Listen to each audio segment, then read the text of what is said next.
매일 성경 묵상을 돕는 해설 가이드입니다. 안녕하세요. 묵상 코치입니다. 함께 읽고 나눌 말씀은 예레미야 25장 30절에서 38절까지 말씀입니다. 민족들의 심판이라는 주제로는 앞단락의 연속이지만 표현과 관심 분야에선 일부 차이를 보입니다. 진노의 잔의 표상이 더는 등장하지 않고 목자와 양의 표상이 주로 사용됩니다. 또 심판의 대상보다 심판의 철저함에 초점이 맞춰집니다. 30절에서 33절을 보겠습니다. 30절에서 33절은 온 땅의 재앙에 대해서 말합니다. 여호와 이름으로 일컬음을 받는 성 예루살렘에서 시작한 재앙이 세상의 모든 주민에게로 확대되는 것처럼 여기서도 그의 초장과 세상의 모든 주민이 다 여호와의 심판에 넘겨집니다. 여호와께서 독립인칭 대명사 너를 사용해 민족들에게 당신의 말씀을 선포할 사명이 바로 예레미야에게 맡겨졌음을 분명히 하십니다. 3절의 전반절은 38절과 함께 전체 단락을 포효하는 사자의 음성으로 들려줍니다. 심을 끝내고 굴을 나서는 사자가 포효하듯이 여호와께서 당신 처소로부터 민족들을 향해 큰 소리로 고함을 칩니다. 높은 데와 그의 거룩한 조서는 그 자체로는 하나님의 성전뿐 아니라 예루살렘 성전도 가리킵니다. 하지만 예루살렘도 심판의 대상에 포함되기에 하늘의 성전이 문맥에 더 일치합니다. 그의 초장은 예루살렘, 즉 시온을 가리키는 표현으로 한편으로는 29절에 내 이름으로 일컬음을 받는 성에 또 다른 한편으로는 36절에 그들의 초장에 연결됩니다. 수확한 포도를 술틀에 넣고 발로 밟아 포도즙을 짜내는 일은 축제와 잔치에서 빠질 수 없는 포도주를 만드는 작업이기에 1차적으로는 기쁨과 즐거움을 상징하지만 본문에서처럼 포도를 밟아 포도즙을 짜낼 때 붉은 포도즙이 마치 검붉은 핏자국처럼 온몸에 얼룩지게 때로는 심판과 전쟁의 표상이 되기도 합니다. 여기서는 후자의 의미로 사용됩니다. 포도를 밟을 때 포도즙이 옷에 튀어 온통 붉게 물들듯이 여호와께서 그렇게 민족들을 짓밟으십니다. 여호와께서 세상 모든 주민을 거슬러 외치기에 온 땅이 전쟁의 소용돌이에 휘말립니다.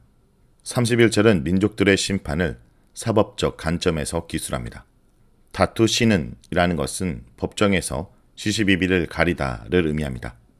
이스라엘 불로 옳고 그름을 따지신 여호와께서 민족들을 불러 소송하십니다. 모든 육체의 하나님께서 모든 육체를 악인으로 판결하시고 칼에 넘기십니다.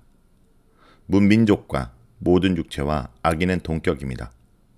육체는 인간의 덧없음과 사멸성을 내포한 표현입니다. 재판관이신 여호와 앞에 민족들은 죽을 수밖에 없는 존재입니다. 악인은 하나님의 심판의 정당성을 시사합니다.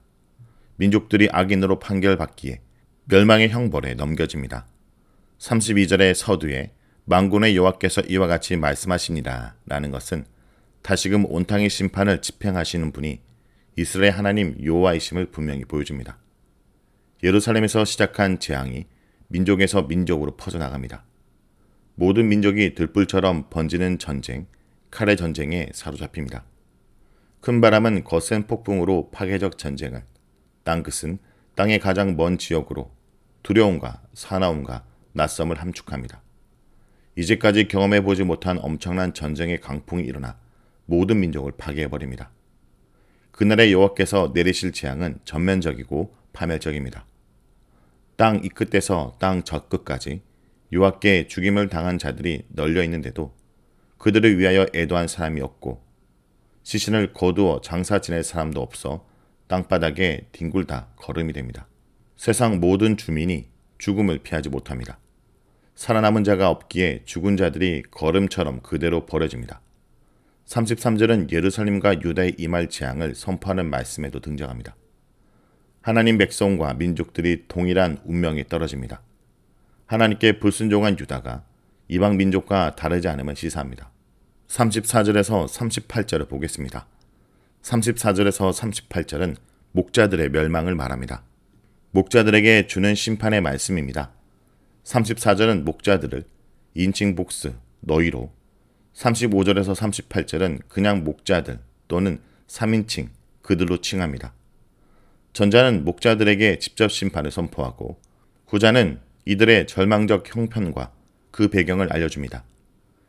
요한은 일관하여 3인칭으로 등장합니다. 예레미야가 하자로 선포하는 말입니다. 34절은 세 개의 명령을 사용해 목자들의 절망적 처지를 극적으로 표현합니다. 예언자는 여호와께서 내리시는 칼의 재앙에 넘어진 세상 모든 나라 왕들에게 통곡하고 울부짖으며 재뒹굴라고 명령합니다. 외쳐 애곡하다 라는 것은 애도 행위의 표현으로 47장 2절에서는 블레셋의 멸망, 48장 20절과 31절에서는 모압의 멸망, 49장 3절에서는 암몬의 멸망과 관련해 사용됩니다. 뒹굴라 라는 것도 죽은 자를 위한 애도의 의식에 속하는 행위로 다른 곳에서는 죄와 함께 나옵니다. 죽은 자를 위한 애도 의식의 명령은 목자들이 다스리는 나라들의 멸망이 확정되었음을 전제하는데 34절은 이를 명시적으로 언급합니다. 이는 너희가 도살당한 날과 흩음을 당할 기한이 찼음인즉 너희가 귀한 그릇이 떨어진 같이 될 것이라. 기한이 다 찼고 멸망의 징벌이 시작되기에 죽음을 애도한 것 외에 달리 할 일이 없습니다. 너희가 도살당할 날에는 풍자적 함의를 읽어내는 것도 가능합니다. 원래 양과 같은 짐승을 잡다를 의미하는 동사 도살하다가 양떼의 인도자들인 목자들에게 적용됩니다. 도살당하는 양의 운명이 바로 양을 먹이는 목자들의 운명입니다. 멸망은 회복이 불가능하게 철저하게 집행됩니다. 귀중한 그릇일지라도 한번 떨어져 깨져버리면 벌어질 수밖에 없는 것처럼 재앙에 넘겨진 목자들도 마찬가지입니다. 다시 통치자들의 지혜를 회복하지 못하고 완전히 사라집니다. 여호와의 칼은 피할 수 없을 뿐 아니라 전혀 미래를 기대할 수 없게 철저하게 집행됩니다. 전쟁에서 패했을 때 왕들과 귀족들은 도망해 목숨을 구하는 경우가 없지 않았지만 이번에는 그런 행운이 허락되지 않습니다. 처음 두 절이 목자들에게 초점을 맞춰 멸망을 선포한다면 다음 두 절은 시선을 목장으로 돌립니다. 36절과 34절의 청각과 관련한 처음 두 동사의 순서를 바꿔 명사로 사용합니다. 앞에서 목자들과 양떼의 인도자들에게 애곡하고 부르짖으라고 명령한 예언자가 여기서는 이들이 부르짖고 애곡하는 소리를 듣습니다.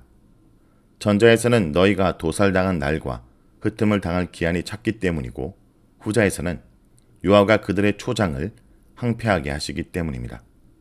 초장을 항폐하게 하는 심판이 시작되었기에 예언자는 목자들이 부르짖는 소리와 양떼 인도자들이 애곡하는 소리를 듣습니다.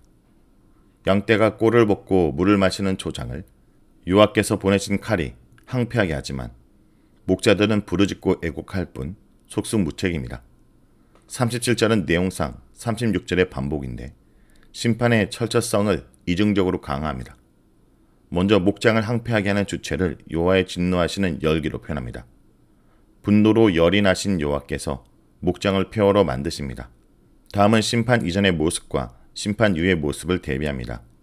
평화로운 목장들이 항무지가 됩니다. 진노의 열기가 모든 것을 불살라버립니다. 평화로운 목장들은 적의 침략을 당한 적이 없는 목장들을 가리킵니다. 하지만 양떼가 목장에서 누리는 평화는 일시적인 평화일 뿐입니다. 진노하신 여호와의 개입으로 목장들이 항폐해집니다. 여호와를 사자에 비유한 38절은 표상에서 30절에 연결됩니다. 높은 곳에 있는 당신의 처소에서 사자처럼 포효하신 여호와께서 이제 당신 처소를 떠나십니다. 심판이 시작되었기에 목자들과 목장들이 여호와의 타오르는 진노를 피해 살아남을 길은 없습니다. 후반절은 내용상 37절과 일치합니다.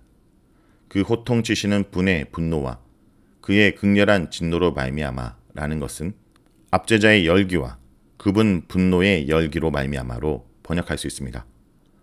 압제자의 열기를 덧붙여 여호와의 진노의 정도를 한층 더 높입니다. 여호와의 끓어오르는 분노는 목자들의 땅이 완전히 폐허가 되기까지 가라앉지 않습니다. 25장 30절에서 38절까지 말씀입니다. 오늘 말씀을 통해 우리는 무엇을 묵상하고 적용해야 할까요?